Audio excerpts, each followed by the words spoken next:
Saya bilang, tidak ada gunanya Anda IQ-nya tinggi, tapi pemalas. Tidak memiliki disiplin.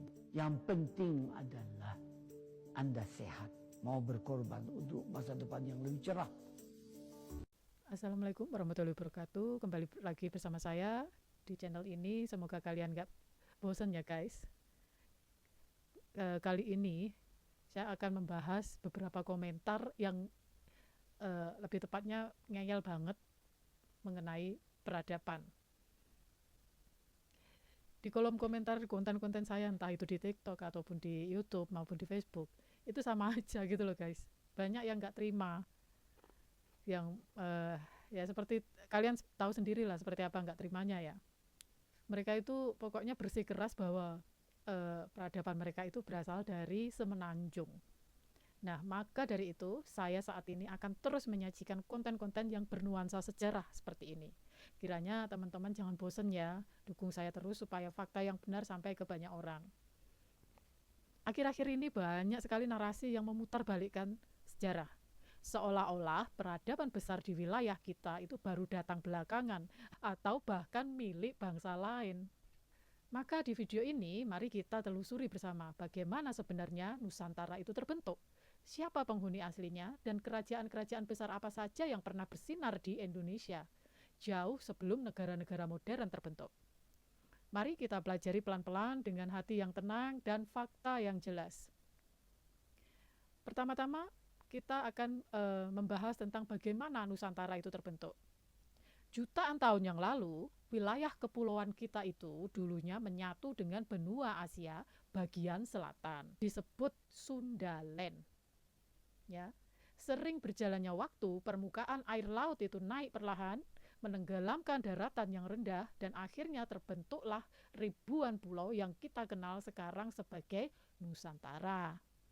Karena dulunya menyatu, maka sudah wajar jika kita semua, baik yang di Semenanjung, Kalimantan, Sumatera, Jawa, Sulawesi, hingga ke timur, memiliki akar leluhur yang sama. Kita adalah saudara serumpun yang dipisahkan oleh laut, bukan oleh asal-usul yang berbeda. Kemudian yang kedua kita akan membahas tentang peradaban awal dan penghuni asli. Penghuni asli Nusantara itu sudah ada sejak puluhan ribu tahun yang lalu. Kemudian sekitar 4.000 sampai 2.000 tahun sebelum Masehi datanglah gelombang leluhur penutur bahasa Austronesia. Mereka adalah pelaut hebat yang menyebar ke seluruh samudra, membawa keahlian berlayar, bertani, membuat peralatan, dan sistem kemasyarakatan yang teratur. Kalian kalau ingin tahu suku Austronesia yang asli itu masih ada di Taiwan itu, mereka bahasanya hampir mirip sama kita guys. Bahkan 1, 2, 3 itu juga bahasa Jawa, hampir sama lah pokoknya. Ya namanya juga nenek moyang kita. Jadi istilah Melayu Proto atau sebutan lain hanyalah nama untuk kelompok zaman dulu. Pada hakikatnya kita semua adalah serumpun bangsa pelaut Nusantara. Tidak ada satu kelompok yang lebih tua atau lebih asli dibanding yang lain. Kita semua adalah bagian dari sejarah tanah air ini. Ya, harusnya kalau mengklaim tua itu yang berhak mengklaim itu adalah orang Taiwan, bukan kita.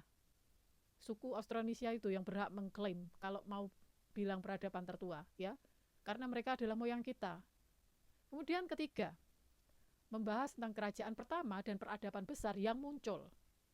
Seiring berkembangnya waktu, muncullah kerajaan-kerajaan besar yang menjadi pusat peradaban. Pertama, Kerajaan Kutai abad ke-4 Masehi, Kalimantan Timur. Kerajaan tertua yang meninggalkan bukti tertulis berupa prasasti Yupa membuktikan sudah ada pemerintahan yang teratur jauh sebelum abad ke-5. Kemudian kedua, Kerajaan Tarumanegara abad ke-4 sampai 7 Masehi, Jawa Barat. Kerajaan ini memiliki sistem irigasi canggih, hubungan dagang jauh, dan prasasti yang mencatat kemajuan zaman. Ketiga, Kerajaan Sriwijaya pada abad ke-7 sampai 13 Masehi di Sumatera. Menjadi pusat perdagangan dunia dan pusat pendidikan agama yang sangat dihormati dari Tiongkok hingga India. Wilayah pengaruhnya membentang hingga ke Semenanjung Malaya dan Kalimantan Utara. Keempat, Kerajaan Mataram kuno. Itu pada abad ke-8 sampai 10 Masehi. Yang ada di Jawa Tengah. Membangun candi-candi megah seperti Borobudur, Prambanan, itu adalah bukti kehebatan ilmu pengetahuan, arsitektur, dan seni yang tak tertandingi pada zamannya. Kelima, Kerajaan Majapahit. Abad ke-13 sampai 16 Masehi menyatukan ribuan pulau di bawah satu semangat Nusantara dengan armada laut yang menguasai jalur perdagangan Asia Tenggara. Dan perlu diingat, semua kerajaan ini berdiri dan berkembang jauh sebelum 1963, yaitu saat negara Malaysia terbentuk secara resmi. Kemudian akan membahas tentang fakta yang tidak bisa diputarbalikkan. Banyak yang mengklaim situs kuno seperti Kedah Tua itu sebagai bukti peradaban tertua. Padahal situs itu pun pada abad ke-7 sudah masuk dalam wilayah pengaruh Sriwijaya. Tidak ada bukti sejarah yang menyatakan ada kerajaan besar berdaulat dan mandiri yang berpusat di Semenanjung sebelum masa pengaruh kerajaan kita di Sumatera dan Jawa. Peradaban Nusantara adalah milik kita semua, saudara serumpun. Tapi fakta sejarah mencatat bahwa pusat kebudayaan dan kekuasaan besar zaman dulu berpusat di wilayah yang sekarang menjadi Indonesia. Klaim sepihak tidak akan pernah bisa mengubah bukti prasasti, candi, dan catatan dunia yang sudah ada ratusan tahun lamanya. Jadi teman-teman, Nusantara adalah rumah kita bersama, dengan sejarah yang panjang dan gemilang. Kita boleh bangga, tapi jangan saling mengklaim apa yang seharusnya kita pelajari bersama sebagai satu akar. Mari kita pegang teguh fakta sejarah, jangan mudah tergiur narasi yang memisahkan kita.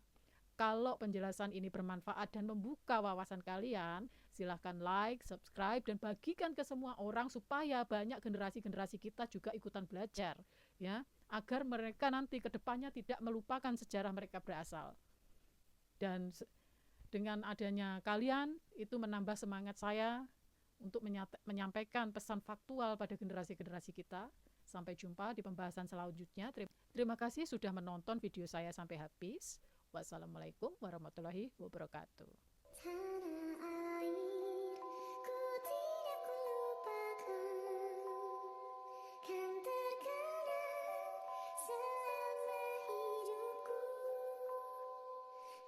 Proklamasi kami bangsa Indonesia dengan ini menyatakan kemerdekaan Indonesia.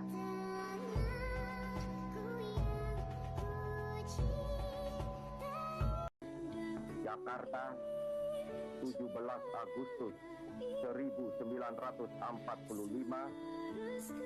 atas nama bangsa Indonesia, Soekarno, Hatta.